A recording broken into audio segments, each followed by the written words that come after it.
Hey, what up, Gen Zers and beyond? Welcome to my DEPOP. I feel like, I don't remember what movie it's in, but there's this scene where Steve Buscemi walks into a high school with like a hat on and a jacket and a skateboard and just goes, "Hi, fellow youths." How do you do, fellow kids? That's where I'm at today. And that's where we're at today, because today's video is about DEPOP. It's gonna be a loud one. I just picture like MTV, like Welcome to My Crib, like effects with like a DEPOP video. I picture very like 90s like cutscenes of like kind of black and white like people skateboarding. That like glitter effect they would do, and they're like, "In my bedroom." With like overly exposed light. That's what this is. This is a DEPOP video. So yes, we're doing it. We talked about the idea of doing it and said that we didn't know if we'd be prepared enough, but it seemed like so many of you guys wanted us to do this that we tried to force ourselves to be prepared enough to do this. So I have been spending the morning researching while Ryan has been sleeping. I woke up at 11. And I have written out a video about DEPOP. So we are gonna not only talk about our experiences with DEPOP, but we're also gonna kind of give you guys some information on how DEPOP started, the concept that is DEPOP, like what it is, what makes it different than other platforms, the type of stuff people sell on there, the way the culture works, the way that it works like a social media app in a way.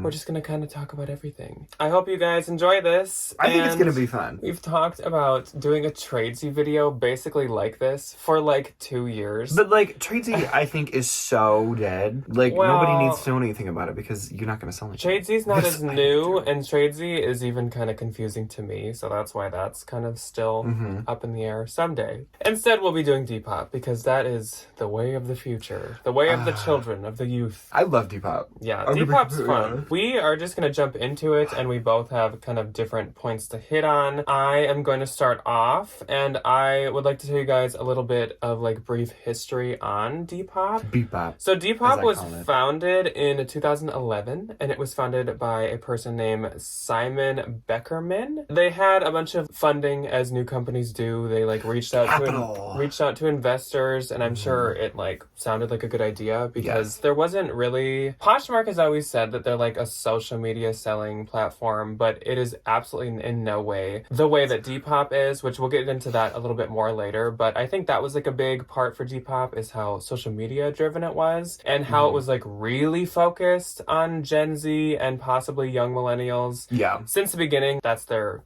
shtick. And actually, all of DEPOP's success came by word of mouth. They didn't do advertising. They didn't do commercials on TV. Which is crazy to me. They didn't do those little commercials like Poshmark does. They didn't do any kind of like digital advertising like eBay did back in the day. It's literally just like... I think they've done, obviously, like Instagram ads here and there, and maybe some Facebook They do a lot of like sponsored content. If you follow their Instagram, they'll team up with like really niche small town designers, and then they'll put that stuff on DEPOP. And for the most part, though, like their booming success just came from people telling people, like people in high school sharing it with others, people in college talking about it. So now DEPOP has locations in London, New York, and Milan, which is really interesting to me because I picture those locations as high fashion, like very bougie, very ritzy, and I don't associate DEPOP with that, but I think it just has its own different like scene. So I just found it like interesting that they have headquarters in those 3 locations. They started at the London one, and then they expanded to New York and Milan, I believe. I think it originally started as like the European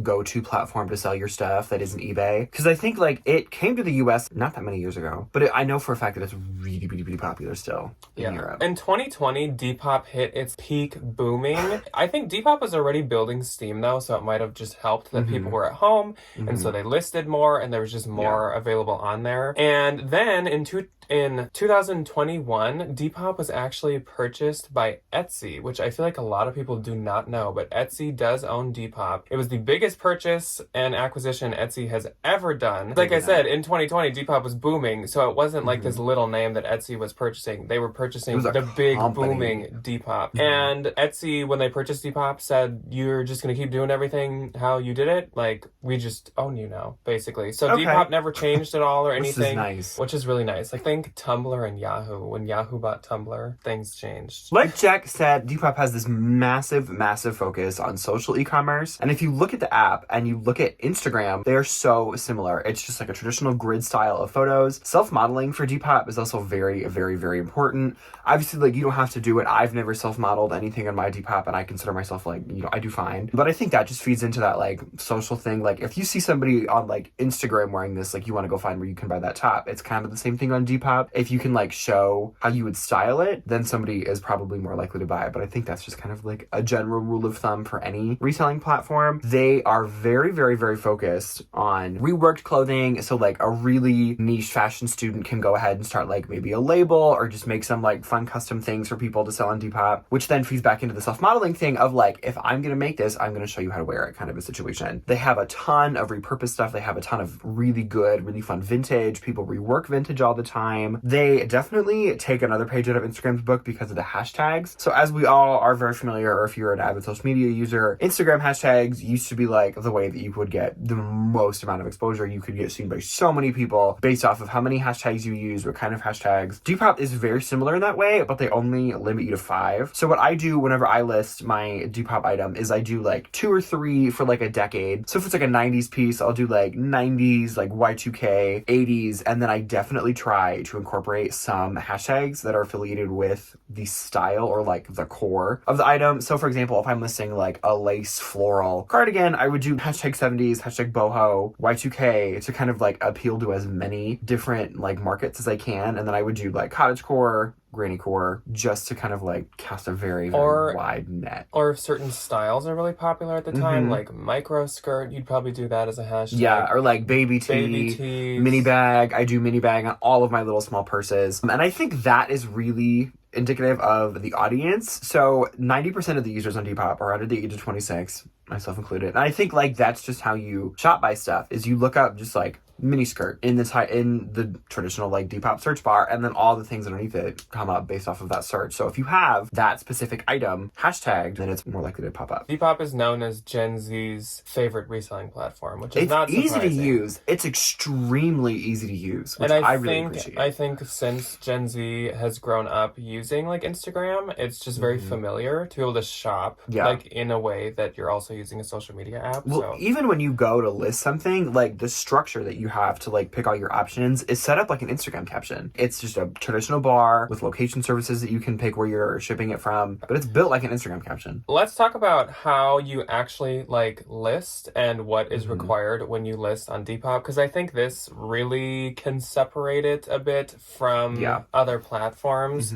So on Depop, you're actually only allowed to use 4 photos, and they've never changed that. It's always been that way. You can do videos now. They have added where you can do a little video options. Kind of like Poshmark just added. So you can obviously work around that if you have apps like Layout, where you can pick 4 photos and it does a grid, and then you can just upload that as one photo. But for the most part, there's only 4 photos allowed, and a lot of people, for their photos, again, like Ryan said, either do self-modeling or Photo Broom. I love Photo is Broom. a very heavily used app in the Depop world, just to white out backgrounds or to add colors. So something I do on my Depop is I put funky colors in the background. It's super eye-catching on Depop. And if you look in the like Explore or like Just In tab, they like to hand pick ones that look fun, that look funky. So that's why I like to do that. Some people even do like checkered backgrounds, busy backgrounds. Really cute ones. It's really, really opposite of what you're used to on Poshmark, where you do like a flat lay with like a flower and like a piece of wood. A sprig of lavender. Or you like want it perfectly white, which I mean, we do as well. I do, just because I think it makes the item pop out more. But I think like going back to that social media aspect of it, like your first photo is the first photo that some kid's gonna see to potentially buy this item. So if it has like a neon green background when everything else around it is boring, they're gonna go to that one. Yeah. So once you put the pictures on Depop, you just have one box that is supposed to have your title, your description, and your hashtags. So there's no separate little like sections to put all these things. It's all in one. So what we do is you just put the title as the first line, you hit enter, you do your description, what's wrong with it, what's right with it, what's like... All the information. Measurements, if you do that. And then we hit enter again, and you put your like 1 to 5 hashtags, which you don't have to do, but but we would suggest that I would highly recommend that you stretch those hashtags out as far as you can. Even if you think it's a stretch, just fill the 5 hashtag spots. And then pay attention. What I do, if I'm like waiting in line somewhere, if I'm, just bored, I'll go through similar items and pay attention to hashtags that people are using, and then I'll steal them. Oh, like along with yours? Yeah. I do that all the time. So then there also, of course, like every selling platform, there are info fields that are required, and there actually are not very many that are required There's on only like Depop. 4. Size is, of course, required. A category is required. Condition is required. And then price, because, of course. And there are other fields that you can optionally fill out. Like you can put in brand. You can put in... They have ones like material type and fit and stuff. So it's more than Poshmark, but less than eBay, definitely. And then they also have these things that are called rank enhancers. And that is that you can pick 2 colors from their color selection of what color your item is. And then you can pick age. So you can pick what decade it's from, like 90s, Y2K, 80s. And then you can also pick 3 styles. So I think it is important to use all of those as well. And the styles include like punk, cottage, glam, like minimal, preppy, avant-garde. They have a really wide range of stuff to pick from. Yeah, so you might be like say you have something very preppy. You're probably repeating it many times. You put it in the title, you do a hashtag, and then you also pick it as a style tag. Yeah. And it might seem like overkill, but I genuinely think that No, it's not. That will all help you in the end. Yeah. Like eBay, I think it is really important to fill out as many of those like additive little boxes you can. Just because I think it makes your listing a lot more, like it opens it up to a lot more people. You, of course, have the pricing section. You pick whatever pricing you want. And then for shipping, Depop does offer their own shipping program, just like Mercari, where you can put in dimensions and the weight. Get a label that you pick whether you buy it or the buyer. Or you can actually do your own shipping, again, kind of like Mercari and eBay, which is absolutely what I do. I've heard more than on other platforms that people really gravitate towards free shipping on Depop. I know that happens everywhere, but I feel like I've heard it a lot more with Depop buyers. Yeah. Which might be the young brain, like mine and yours, where you read free shipping and you're like, this is an amazing deal, even if the shipping is built into the price. Absolutely. Yeah, so that's what I do. Everything on Depop is free shipping, unless it's like really, really heavy, then I'll tack on an extra like $5 to $8, depending on what it is. But most, like 99% of the things I have are free shipping. Mine too. And I do that because like whenever I go to buy something and I'm like, oh, this is really fun, and oh, it's a good price, oh, but it's $10 shipping. And then I don't end up buying it because I don't want to pay an extra $10. But I'm like, if I can mark this up by an extra $4 or $5 and then do free shipping. That's exactly what I do too. There you go. You just like add $5 to your price if it's something light, or you maybe add like $8 if it's a pair of shoes or something, just to cover some of your shipping costs. And then I did the math, and Depop's fee is about 15%. It's not exactly, it's just like somewhere very close to that. So it's better than Posh, maybe a little bit more than eBay, but I don't think 15% is too awful. No. So they are very, very, very, very, very keen on aesthetics. Depop is a trendy platform, which I think can scare people away because like I am the first one to admit I have no idea about half of these like aesthetics, all the cores that you hear about people talking about, like cottagecore, gorbcore, all these other things. And there's new ones like every day. All the time. Like, all of the time. Every week there's a new one. So every single day something new pops up. So it definitely like kind of requires you to spend a little bit of time on the app just looking at things. It's literally like a window shopping experience to just kind of like see what things are selling, see what people are pricing things at, because like pricing on Depop is a whole different beast compared to like Poshmark and eBay. It's very, very, very different. And I think don't be intimidated by the cores and by the aesthetics and things. Just like stick with the ones that you for sure that you know, or do just like a really light Google search of like what are the popular aesthetics with young people, like just something really, really, really entry level, and just kind of like go off of that and then build your knowledge up once you kind of like are used to like how things work, what people are listing, like what you're seeing on the app as you interact with it, that kind of a thing. Or if you really want to learn them, there's this website that has like a huge list of like over 100 of them. And you could maybe like every weekend pick like 5 that throughout the week you kind of like, think about them when you're out in the store. You like look at what you think would apply. You maybe do some research on them because there's a lot. There's so many. And you definitely don't need to know them all. No, like, it's not a we requirement. don't. No, I have no idea. Depop is also very nice because they do men's and women's, which is super fun. They also have like a home section if you have like home decor And they do like other for just kind of like whatever else you're going to find. I don't really see a whole lot of technology on Depop ever. And I see a little bit of it on Poshmark for like Fitbits and like small appliances and stuff. I don't see any of that on Depop. Most of what I sell is like cute little one-off home decor pieces or clothing. Depop's home section is a lot like Poshmark's, where it's absolutely not with their expertise, and it's not a very popular section to sell on either of the apps. So we just wanted to let you guys know that they do offer that you can sell home items, but I don't know if that's a very and like some home stuff I think can do really good just based off of like a style. So I had one of those little small woven chairs you put like a plant stand in, and it had a ton of attention because I think it's just like one of those pieces that so many people want right now just based off of the style that it did so good. So like, don't put all your energy into the home decor stuff. If you see something that's like cute when you're at the bins, pick it up and throw it on there and see what happens, just as like a tester. But don't. I paid $40 for this, and I'm gonna put it on Depop. Another huge thing on Depop is vintage items. Y2K, I would almost like define Depop as like 90s Y2K. Absolutely. Like that's most of what's on there is like in a way like 90s or Y2K. I feel like there is like a mix of 70s and 80s. Like you'll see bell bottoms, you'll see corduroy, you'll see those fun little, blazers, like, crochet, almost anything. But it's a huge place for Y2K and 90s. So I don't think that as a Poshmark seller, I don't think you're going to find that your Anthro sells on there. I don't think you're going to find that your Modern Free People. It's very different. Very vintage focus. Now we're going to talk about the differences between Depop and eBay and Depop and Poshmark. So I am going to jump into the differences between Depop and eBay. And then I will do Depop and Poshmark. Compared to eBay, Depop's like a lot more interactive.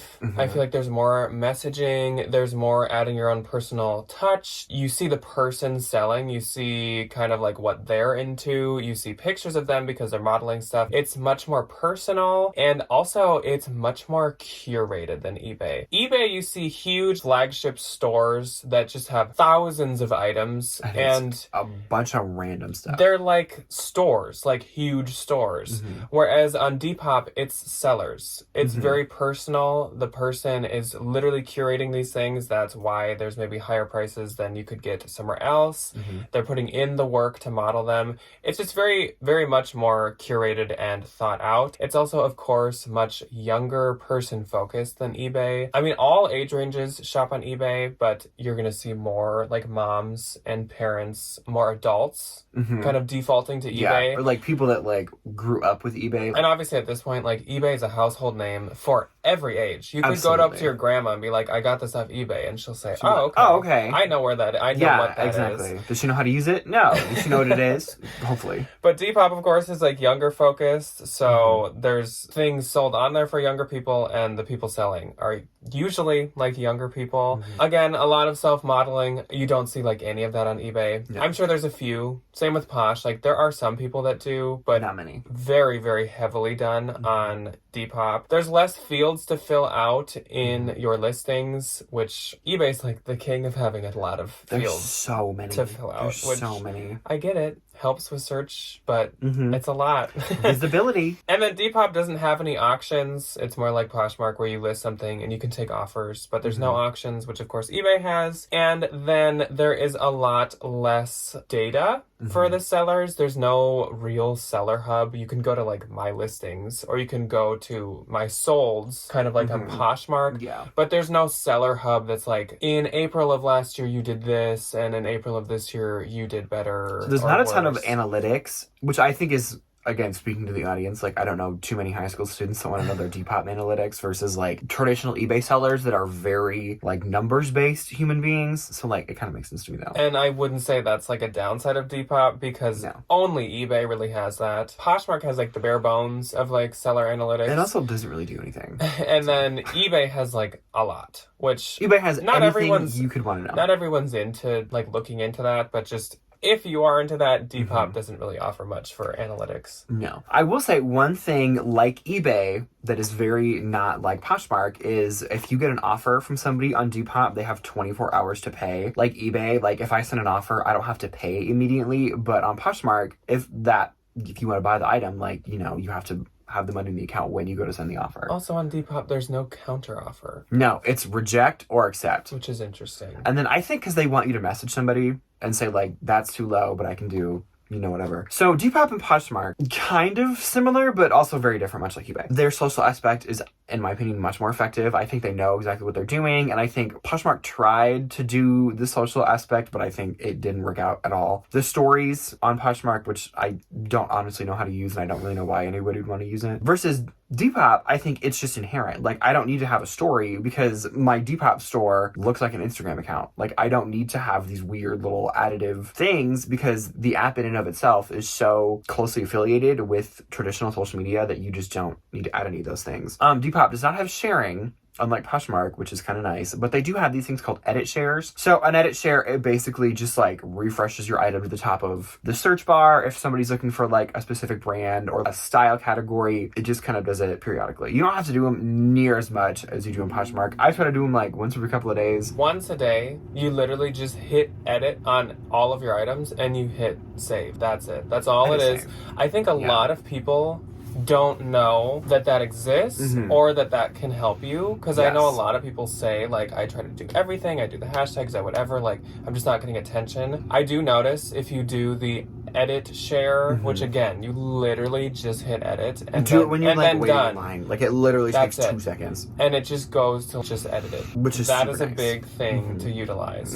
So they definitely are a lot less brand focused. They have a lot more focus on like one-off, really individual, hyper-specific kind of pieces. So things that you know that you can't go out and find anywhere else. It's kind of like ThredUp, where they're like, we're the biggest online thrift store, and like Etsy's one of a kindness of it. Now we have Depop. So they definitely do not do model pictures, do not put a Free People model picture on Depop, do not put an Anthropology model picture on Depop. Don't do it. I don't really know the rules, but nobody. I have one listing. I have one listing with a model picture, and it's an Urban Outfitters, like, really funky, like, monokini. And the only reason I have it is because even in the photos, you literally can't tell how to wear it. For the most part. Yeah. Don't put model pictures. Don't do it. Don't bother. It's just not part of the culture. Like, it's just not part of Depop to use model pictures. When people use model pictures on, like, Poshmark, eBay, you know, totally fine. The, like, model picture politics with aside. An asterisk, I was going to say. But, and with it being vintage stuff mainly, like, you probably can't model find a model for this picture stuff anyways. just don't exist. So like, they're just not real. That's also probably part of it. Yeah. Unlike basically any other reselling platform, but Poshmark in particular, they only allow 4 photos in a video, where Poshmark, I think, is up to 16 in a video. Which, like, I'm not scrolling through 18 pictures. Are you kidding me? For my bougie things, sometimes I need, like, luxury things.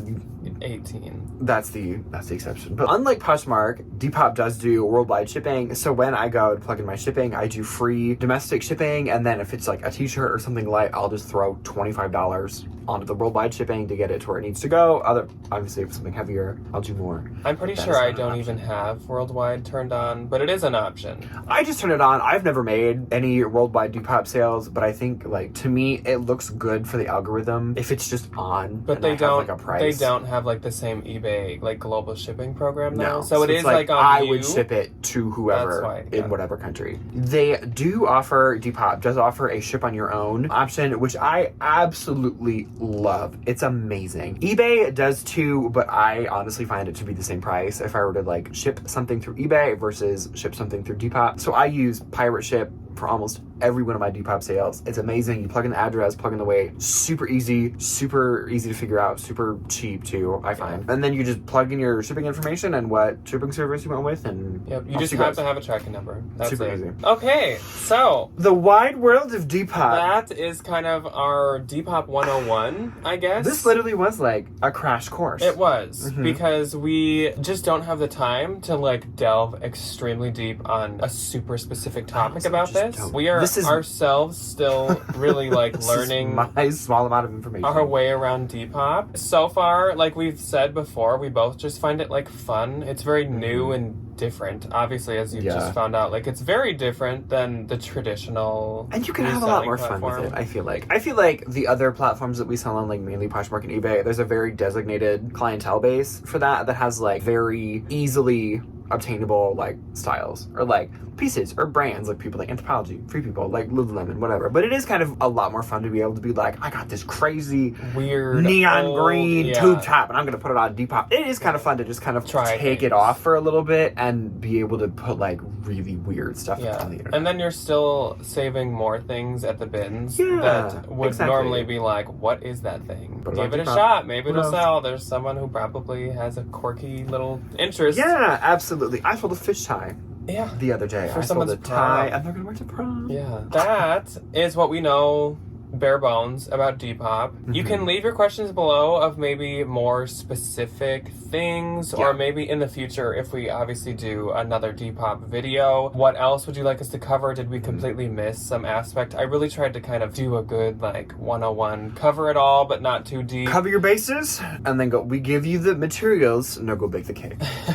That is what we have for you guys today. Again, let us know below, Mm-hmm. A, what videos do you want to see from us in the future, because again, this is one that you guys really requested. This was fun. And B, what else would you like to see maybe about Depop from us? Or other platforms. We will see you guys on Thursday for actually not a bins haul like we were expecting. This is going to be a Memorial Day weekend consignment and thrift purchase haul. We have not done a non-bins thrift haul in a millennia. We haven't been non-bins thrifting, period, in a millennia. Yeah. Like, we go to the consignment stores and we'll get like, we'll see one good deal or like, we'll pick up one thing. Yeah. Or I'll see something I want for me. It got a bit expensive, but that's okay because it's good stuff. We are still going to the bins though. Actually, Ryan and I will be on vacation next week for Tuesday and Thursday. Oh, no. So we will have 2 parts of the bins haul from this week going up next week. And for the premiere group, I do apologize, but Sorry. when we're on vacation, we're gonna for once try to take like a complete break. Not a break from you. No. We love all of you. But working. Just a break from the internet, period. Because usually even on trips, we're still like listing Something creeps in or premiering or doing something. We're gonna literally try to just like cold Unplug. turkey. It's gonna be so nice. And yeah, We will come back refreshed, tan, full of mosquito bites. we will see you guys on Thursday for the Memorial Thrift Haul, and then Saturday for normal What's Till Saturday, and then next week for bins. So wish us some bins luck once again because we're going tomorrow, and we can't will wait. see you guys on Thursday. Goodbye. Goodbye.